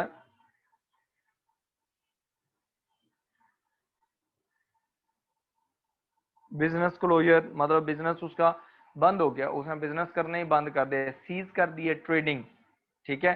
सीज ट्रेडिंग का मतलब ये होता है कि बिजनेस खत्म कर देना, ट्रेडिंग खत्म कर देना, ठीक है, जिसको आपने चीजें सेल की हुई थी। इसी तरह ये हो सकता है कि डिस्प्यूट हो सकता है ऑन पेमेंट, ठीक है। जैसे आपका कस्टमर कहता है जी मैंने पेमेंट कर दी है, आप कहते हैं नहीं हमें पेमेंट नहीं आई, आपने पेमेंट नहीं की, और वो कहता है मैंने करनी नहीं है, ठीक है। इसका मतलब है कि वो कस्टमर जो है वो आपको पेमेंट नहीं करेगा। ऐसे कस्टमर को हम कहते हैं कि वो बैड डेट है। ऐसा कस्टमर क्या हो गया? बैड डेट हो गया। जो डाउटफुल डेट होता है, डाउटफुल डेट होता है ये 100% कंफर्म नहीं होता, जबकि ये जो हमारे पास बैड डेट्स होते हैं ये 100% कंफर्म हो जाते हैं कि इन्होंने पेमेंट नहीं करनी, ठीक है। अब ये जो डाउटफुल डेट्स होते हैं ये आपके पास क्या होते हैं, ये 100% कंफर्म नहीं होते, नॉट 100% कंफर्म के आपको पेमेंट नहीं करेंगे, ठीक है, वो इनकार नहीं कर रहे, लेकिन वो क्या करते हैं, ऐसा कस्टमर एक आपका आ जाता है जो आपसे क्रेडिट पे लेके गुड्स चला जाता है, कुछ अर्से बाद कहता है यार मैं आपको ना कल पेमेंट कर दूंगा, परसों पेमेंट कर दूंगा, एक वीक पेमेंट कर, डिलेइंग टैक्टिक्स यूज करता है। तो आपको डेफिनेटली उस पर डाउट होना शुरू हो जाता है कि यार ये पेमेंट देगा या नहीं देगा, ठीक है, ये पेमेंट देगा या नहीं देगा। तो डाउटफुल डेट्स जो होते हैं वो 100% कंफर्म नहीं होते, इनकार नहीं करते, ठीक है। अब आपके पास ये जो दूसरा पर्सन होता है बैड डेट्स, ये 100% कंफर्म होते हैं। जैसे कि एक पर्सन होता है वो कहता है रिफ्यूज टू पे, वो कहता है मैंने पेमेंट नहीं करनी, जाओ ले, मैं पेमेंट नहीं कर रहा। तो इस तरह का जो कस्टमर होता है वो बैड डेट होता है, ठीक है। अब उसके पास पेमेंट के लिए पैसे ही नहीं है तो फिर भी वो बैड डेट हो गया। अब आपने करना क्या होता है कि जो आपके बैड डेट्स होते हैं या डाउटफुल डेट्स होते हैं, कि जिन लोगों पे आपको शक है उनके लिए क्या अकाउंटिंग ट्रीटमेंट आपने करनी है, और जो कंफर्म हो गए कि उन्होंने पेमेंट करनी नहीं है उनके लिए क्या अकाउंटिंग ट्रीटमेंट करेंगे, वो हम यहाँ पर पढ़ेंगे, ठीक है। अब इसमें देखें कि हम क्या करते हैं। सबसे पहले तो हमने ये देखना है कि जब हम सेल्स करते हैं ना, तो सेल्स हमारे पास ना दो तरह की होती हैं। एक तो होती है कैश, दूसरी होती है ऑन क्रेडिट, ठीक है। ऑन क्रेडिट का वर्ड भी यूज होता है, ऑन अकाउंट का वर्ड भी यूज होता है, ये दोनों वर्ड बुक्स में यूज होते हैं, ठीक है। ऑन अकाउंट इसका मतलब है उधार चीजें सेल कर दी हैं। जब आपने कैश पे गुड्स सेल की हैं तो डेफिनेटली जब आप सेल कर रहे हैं तो सेल आपकी इनकम होती है, आप क्रेडिट करते हैं सेल्स को, ठीक है। और डेबिट में आप क्या करते हैं, डेबिट में आप करते हैं कैश को, अगर आप कैश ले रहे हैं, ठीक है। क्योंकि जब आप कैश रिसीव करते हैं तो कैश आपके पास इंक्रीज होता है और कैश एसेट होता है, और एसेट जब इंक्रीज होता है हम उसको डेबिट कर देते हैं। और अगर आप उसकी चेक के थ्रू पेमेंट ले रहे हैं तो बैंक अकाउंट डेबिट हो जाता है, ठीक है। क्या चीज डेबिट हो जाती है? Bank account. अब जब ये चीजें हो जाती हैं, ये जर्नल एंट्री है, ठीक है। लेकिन जब आप क्रेडिट पे सेल करते हैं, तो क्रेडिट पे आप जब सेल करते हैं तो उसकी एंट्री क्या करते हैं, क्योंकि पेमेंट तो आपने रिसीव की नहीं है, तो सेल तो आपकी इनकम है ही है, आप सेल्स को क्रेडिट कर देंगे, ये इनकम है आपकी, ठीक है। इनकम इंक्रीज होगी, क्रेडिट। लेकिन आपको वो पेमेंट नहीं देते कस्टमर, तो आप उसको क्या कर देते हैं, ट्रेड रिसीवेबल्स आप डेबिट कर देते हैं। जो ट्रेड रिसीवेबल्स होते हैं उनका आप डेबिट कर देते हैं, या आप उनका नेम लिख लेते हैं, कस्टमर का नेम लिख लेते हैं किसको सेल किया है, ठीक है। बाद में क्या हुआ कि वो पर्सन कहता है कि आपके पास ना कुछ अरसे बाद वो या तो पेमेंट कर देगा या पेमेंट नहीं करेगा। अगर आप सब्सिक्वेंटली जाते हैं और आप कहते हैं, अगर पेमेंट आपने ले ली है सब्सिक्वेंटली कुछ अरसे बाद, जिसको आपने क्रेडिट पे सेल कर दी थी वो आपको पेमेंट कर देता है, कैश दे देता है। अगर कैश देगा आपको तो आपके पास कैश आएगी, कैश एसेट है, इंक्रीज होगा, एसेट इंक्रीज हो तो डेबिट होता है। और अगर आप उससे चेक लेते हैं तो आपने चेक कहाँ डिपॉजिट करवाना है, अपने बैंक अकाउंट में, तो आपका बैंक बैलेंस क्या हो जाएगा, बैंक बैलेंस आपका डेबिट हो जाएगा, क्योंकि एसेट इंक्रीज हो जाएगा। और क्रेडिट में आप क्या करेंगे, देखें, आपने जब सेल की है तो ट्रेड रिसीवेबल्स आपने डेबिट किए है, तो जब आप पेमेंट ले लेंगे तो ट्रेड रिसीवेबल्स तो आपके क्या हो जाएंगे, वो तो आपके खत्म हो जाएंगे, एसेट डिक्रीज हो जाएगा, तो आप ट्रेड रिसीवेबल्स को क्रेडिट कर देंगे, तो एक एसेट इंक्रीज हो जाएगा, दूसरा एसेट डिक्रीज हो जाएगा, ठीक हो गया। अब देखें, समटाइम्स ऐसा होता है कि जो कस्टमर होता है वो कहता है जी मैंने पेमेंट नहीं करनी, मैंने क्या करना है, पेमेंट आपको नहीं करनी, इनकार कर देता है, इग्नोर कर देता है पेमेंट करने से। कस्टमर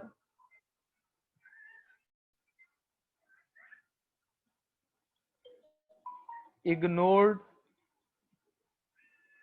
टू पे, जब आपने कस्टमर ने कहा जी मैं आपको पेमेंट नहीं करूंगा, ठीक है, या वो उसकी डेथ हो गई, ठीक है, या वो कहीं और माइग्रेट कर गया, ठीक है, तो अब आप क्या करेंगे, अब आपने इसको इसके लिए एंट्री करनी है। एंट्री क्या करेंगे, इसको कहते हैं, ये हमारे पास हो गए बैड डेट। बैड डेट का मतलब होता है बुरे कर्जे, मतलब ऐसा कर्जा जो आपको वापस नहीं मिला, ठीक है, आपने किसी को दिया था वापस नहीं मिला, तो आप क्या करेंगे, बैड डेट्स अकाउंट डेबिट कर देंगे, ठीक है। बैड डेट्स अकाउंट की बजाय आप इररिकवरेबल डेट्स भी लिख सकते हैं, इसको इररिकवरेबल डेट, ठीक है। एक ऐसा कर्जा जो आप रिकवर नहीं कर सकते, वो आपका हो गया बैड डेट, ठीक है। और क्रेडिट में आप क्या करेंगे, क्रेडिट में आपने ट्रेड रिसीवेबल्स जब ऊपर यहाँ पर आपने सेल की थी तो उसका नेम डेबिट किया हुआ था या ट्रेड रिसीवेबल्स अकाउंट डेबिट किया हुआ था, अब वो उसने इनकार कर दिया तो आपका ये फर्दर एसेट नहीं रहा, तो आप ट्रेड रिसीवेबल्स को क्रेडिट कर देंगे, ट्रेड रिसीवेबल्स को आप क्रेडिट कर देंगे, ठीक है। अब जो ट्रेड रिसीवेबल्स को आप क्रेडिट करेंगे तो उसमें आप क्या करेंगे, आपने इसको कहना है कि ये आपका कस्टमर का नेम भी हो सकता है, अगर आपके पास कस्टमर का नेम है तो नेम भी आप उसको क्रेडिट कर देंगे, अगर नेम डेबिट किया हुआ तो। ये बैड डेट्स की एंट्री है, ये क्या है, बैड डेट्स की एंट्री है। इसको आप कैसे कहते हैं कि bad debts are irrecoverable debts return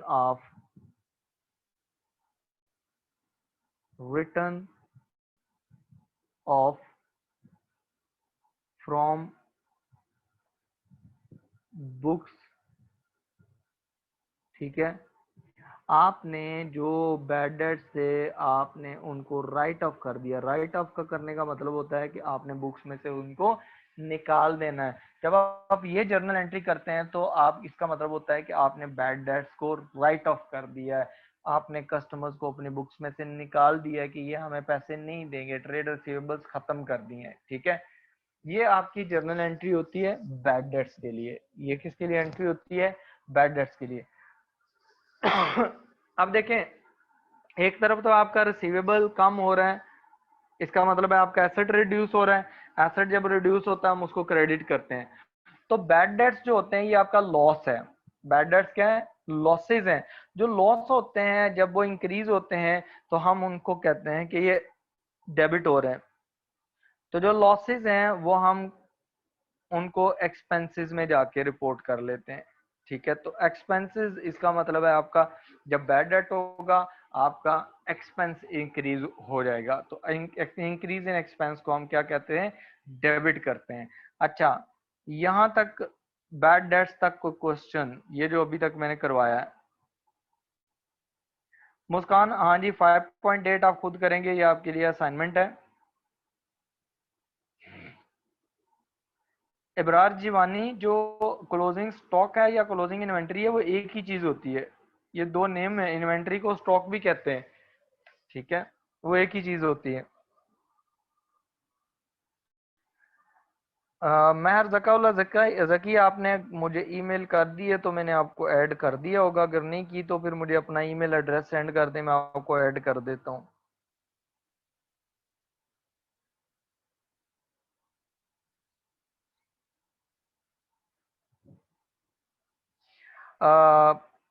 Ali Taimur, ये जो आपने लिखा है कि वेजेस एंड सैलरीज, और सैलरीज एंड वेजेस जो है वो आपने कॉस्ट ऑफ सेल्स में लिखनी है और एक्सपेंसेस में लिखनी है। आपने यहाँ पर एक्सपेंसेस में लिखनी है। ठीक है, कहाँ पर लिखनी है? एक्सपेंसेस में आप लिखेंगे। जो मैंने आपको बताया आपने वही ट्रीटमेंट करनी है।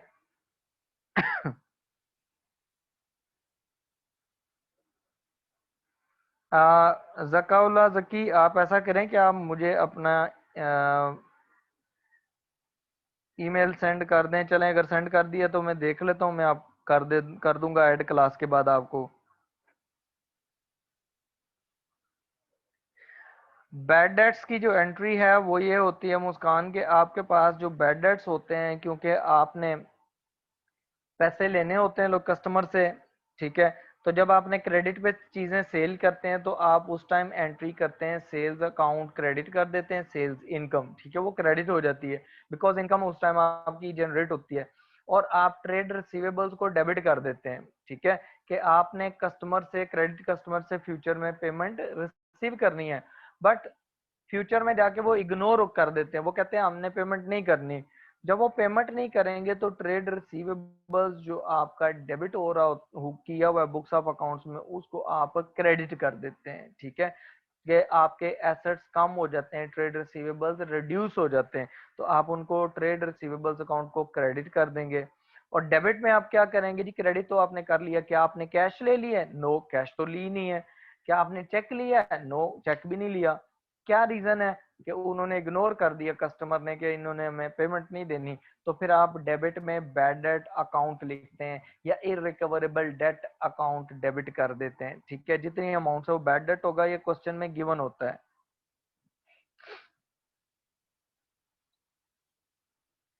आशान इलाई, हाँ जी लिख सकते हैं आप, अकाउंट रिसीवेबल भी लिख सकते हैं।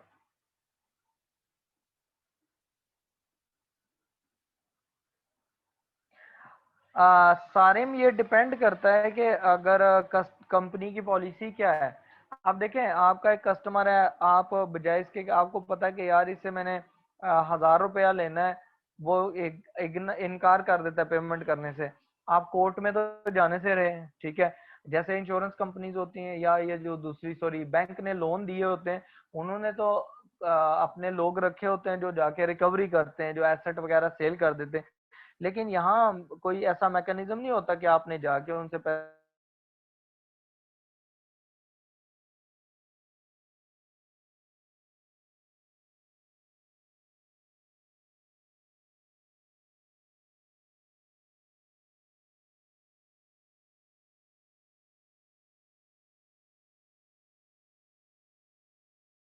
ठीक है, यहाँ पर सिंपली एक कस्टमर इनकार कर देता है, क्रेडिट कस्टमर, कि I am not going to pay, तो आप उसे बैड डेट ट्रीट कर लेंगे, उसको राइट ऑफ कर देना अपनी बुक्स में से।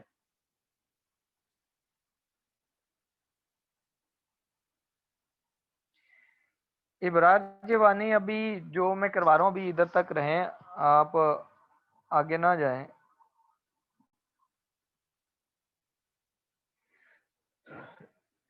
बैड डेट्स जो हैं वो मैं रिपीट करवा देता हूँ इसमें। सईदा खफसा भी अभी हमने डाउटफुल डेट्स के लिए एंट्री नहीं की, वो होती है, वो अलग एंट्री होगी, ठीक है।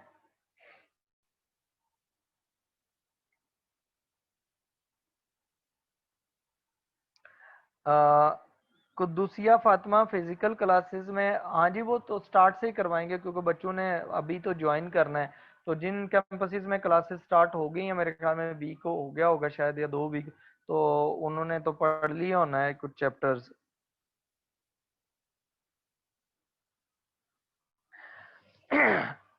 सुन ले, मैं दोबारा रिपीट करने लगा हूँ कि आप कैसे इनको बैड डेट्स, तो बैड एंड डाउटफुल डेट्स को ट्रीट करेंगे। देखें, आपने कस्टमर को अगर तो कैश पे सेल कर दी है ना, सेल दो तरह की होती हैं, ठीक है। एक होती है आपकी कैश सेल्स और एक होती है क्रेडिट सेल्स। अगर तो आपने कैश पे सेल कर दिया तो इसका मतलब है कि इस केस में no bad debt, there will be no bad date,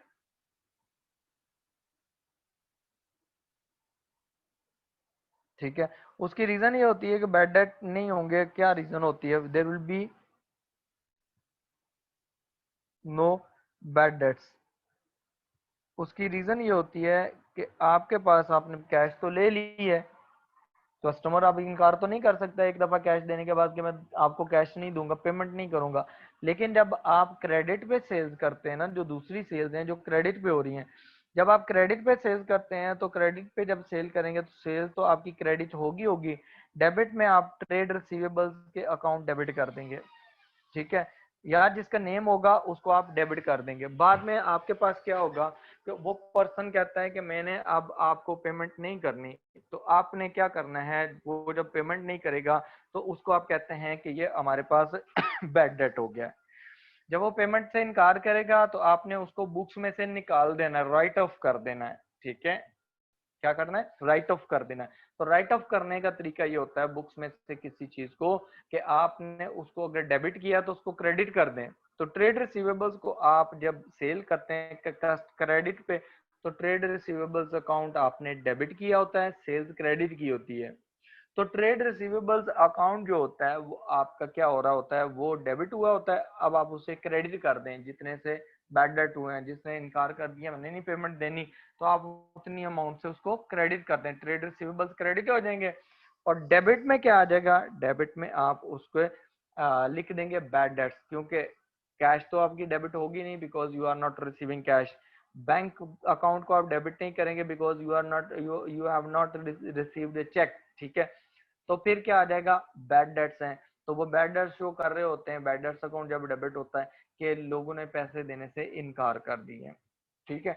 अब यहाँ देखें, ये बैड डेट्स की एंट्री थी। अब इसमें देखें, जब बैड डेट्स हमारे पास आते हैं तो बैड डेट्स के लिए हम आगे जर्नल एंट्रीज फिर कैसे करते हैं, उनको कैसे लेके चलते हैं, उसको जरा देखते हैं। देखें, फॉर एग्जाम्पल हम एक एग्जाम्पल ले लेते हैं।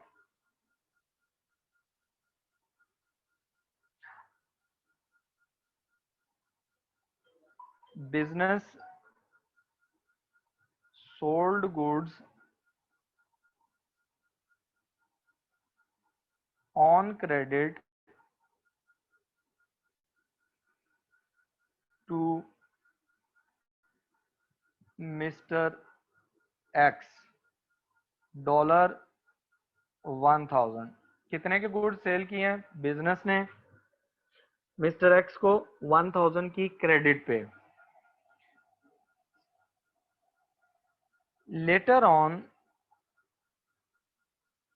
मिस्टर एक्स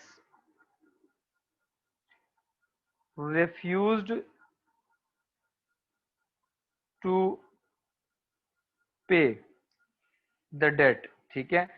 आपने क्या, मिस्टर एक्स ने क्या किया, रेफ्यूज टू पे द डेट। उन्होंने डेट को पेमेंट करने से रेफ्यूज कर दिया, उन्होंने कहा जी हम पेमेंट नहीं करेंगे, रिफ्यूज हो गया। अब ये जब रिफ्यूजल हो गया तो अब आपका ये बैड डेट हो गया।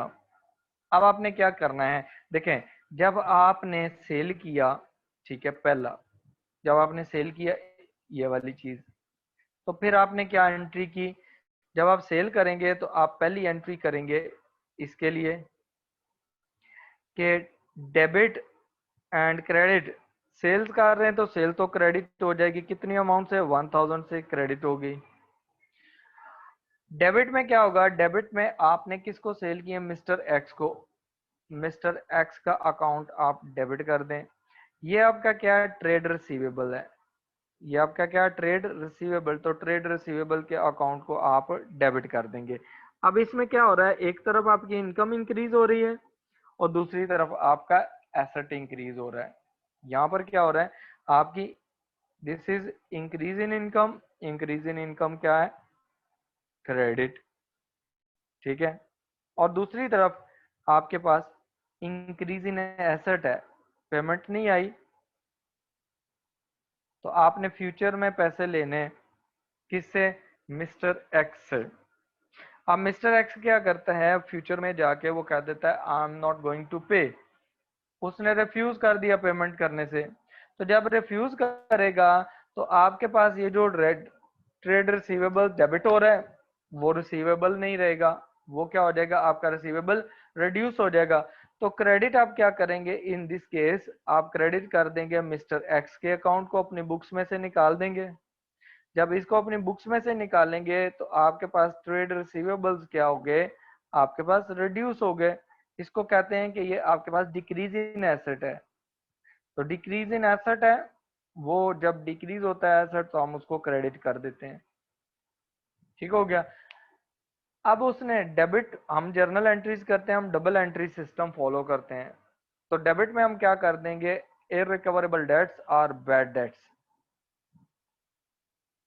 इररिकवरेबल डेट, इसको हम क्या कर देते हैं, डेबिट कर देंगे। कितनी अमाउंट से, 1000 से। उसने 1000 कहा था कि $1000 सेल की थी कस्टमर को, $1000 उसने कहा कि अब मैं बाद में नहीं पेमेंट करूंगा, तो वो आपका बैड डेट्स हो गया। This is called bad debts written of, ठीक है। तो ये एंट्री होती है बैड डेट्स रिटर्न ऑफ की, bad debts written of,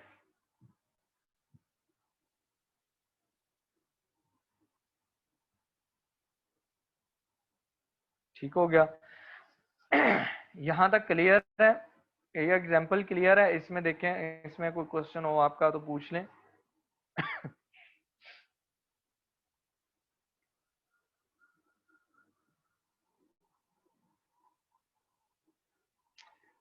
Mohammad Awais Siddique, आप कैंपस को कांटेक्ट करके पूछ लें।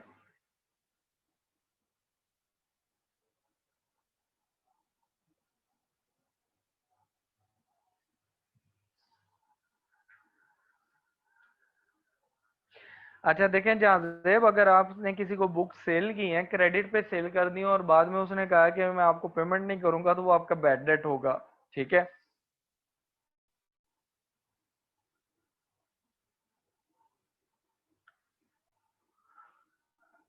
अच्छा अब देखें, नेक्स्ट जो है इसमें एक और एग्जांपल मैं करवाता हूँ, इसी से रिलेटेड एग्जांपल है ताकि आपके लिए क्लियर हो जाए further.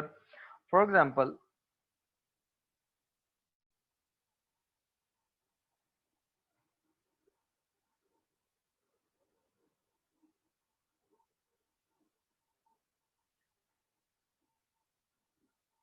a business sold goods to Mr. Y, $2000 on credit.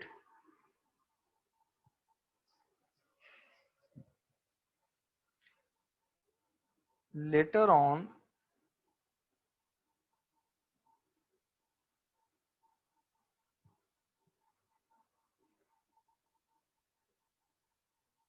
Mr. Y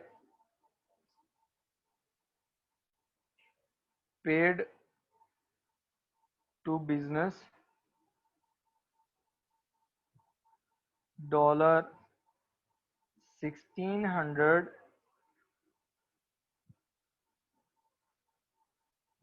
and refuse to pay the remaining amount,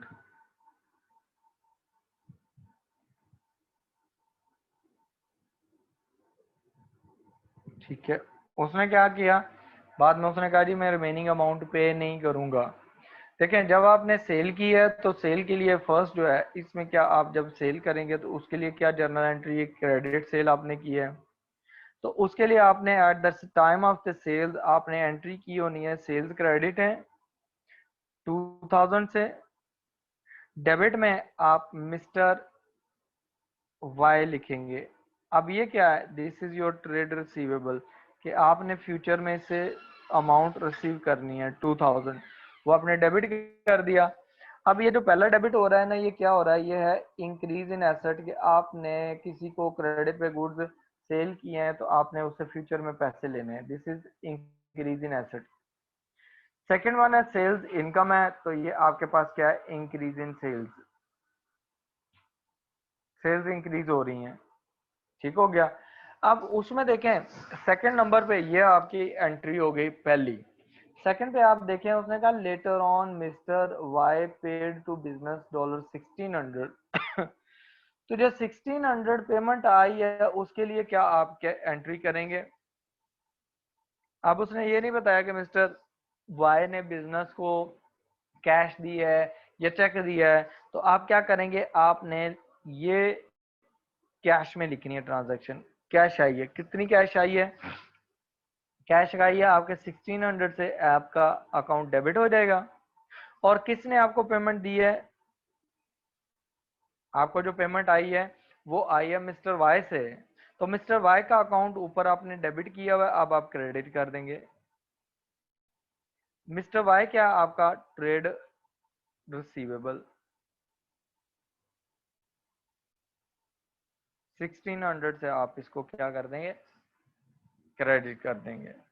remaining उसने कहा है कि अमाउंट जो है उसने and refuse to make the remaining payment, और उसने ये कह दिया है कि रिमेनिंग में पेमेंट नहीं करूंगा, तो ये रिमेनिंग पेमेंट जो नहीं करेगा इसके लिए आप क्या जर्नल एंट्री करेंगे।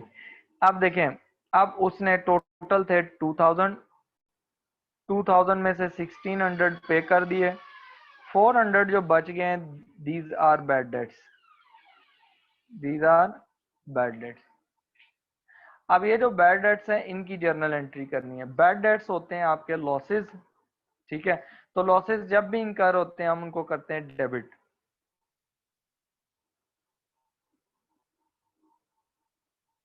ठीक है। बैड डेट्स अकाउंट हो जाएंगे डेबिट, और क्रेडिट में आपके पास क्या आ जाएगा, क्रेडिट में आपने क्योंकि ट्रेड जो मिस्टर वाई है उसको आप क्रेडिट कर देंगे। मिस्टर वाई क्या है, ये आपका ट्रेड रिसीवेबल है, आपके ट्रेड रिसीवेबल्स कम हो जाएंगे, कितनी अमाउंट से आपके कम हो जाएंगे, 400 से, ठीक हो गया। ये आपकी तीन एंट्रीज हैं इससे रिलेटेड, बैड डेट से रिलेटेड। दूसरी जो ऊपर वाली जर्नल एंट्रीज करवाई है ना, ये वाली पहली जो एंट्री ये वाली करवाई है, ये आपको इस वजह से करवाई है ताकि आपको पुरानी रिवाइज हो जाए कि आपने क्रेडिट सेल्स कैसे बुक करनी है, कैसे रिकॉर्ड करनी है। उसके बाद रिकवरी वाली ये पहले भी थी, ठीक है, लेकिन पार्ट रिकवरी जो है वो मैंने अभी आपको एंट्री करवा दी, ये एंट्री वैसे ही होनी है, ठीक है। अगर चेक रिसीव करेंगे तो बैंक अकाउंट डेबिट कर देंगे। और फिर थर्ड नंबर पे ये आपके बैड डेट्स रिटर्न ऑफ की एंट्री है, ठीक है।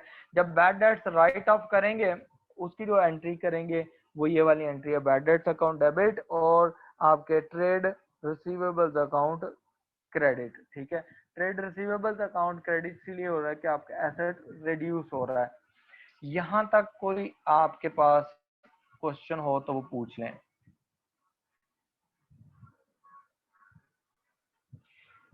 इब्रार आप उसको रिकनेक्ट करें उधर से ना, तो स्क्रीन शो हो जाएगी।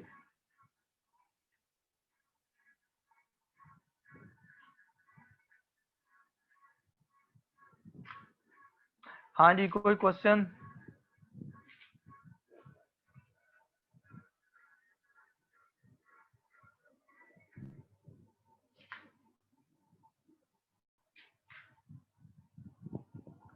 ठीक है, यहाँ तक अगर आपको क्लियर है, ठीक है, तो हम ऐसा करते हैं कि हम नेक्स्ट क्लास जो है वो उस क्लास में हम इसको बैड डेट्स को फर्दर लेके चलेंगे, डाउटफुल डेट्स की ट्रीटमेंट कैसे करनी है, उसके अकाउंट्स कैसे बनाने हैं और उनकी फाइनेंशियल स्टेटमेंट्स में ट्रीटमेंट क्या करनी है, इसको हम लेके चलेंगे। ठीक है, अभी क्लास का टाइम खत्म हो गया आप लोगों का इससे रिलेटेड, क्योंकि जर्नल एंट्रीज करवाई हुई आप लोगों ने, पहले भी जर्नल एंट्रीज काफी अच्छी की हुई हैं, तो आपका कोई क्वेश्चन नहीं आया। तो इंशाल्लाह हम नेक्स्ट क्लास में करते हैं, तब तक के लिए अल्लाह हाफिज, टेक केयर।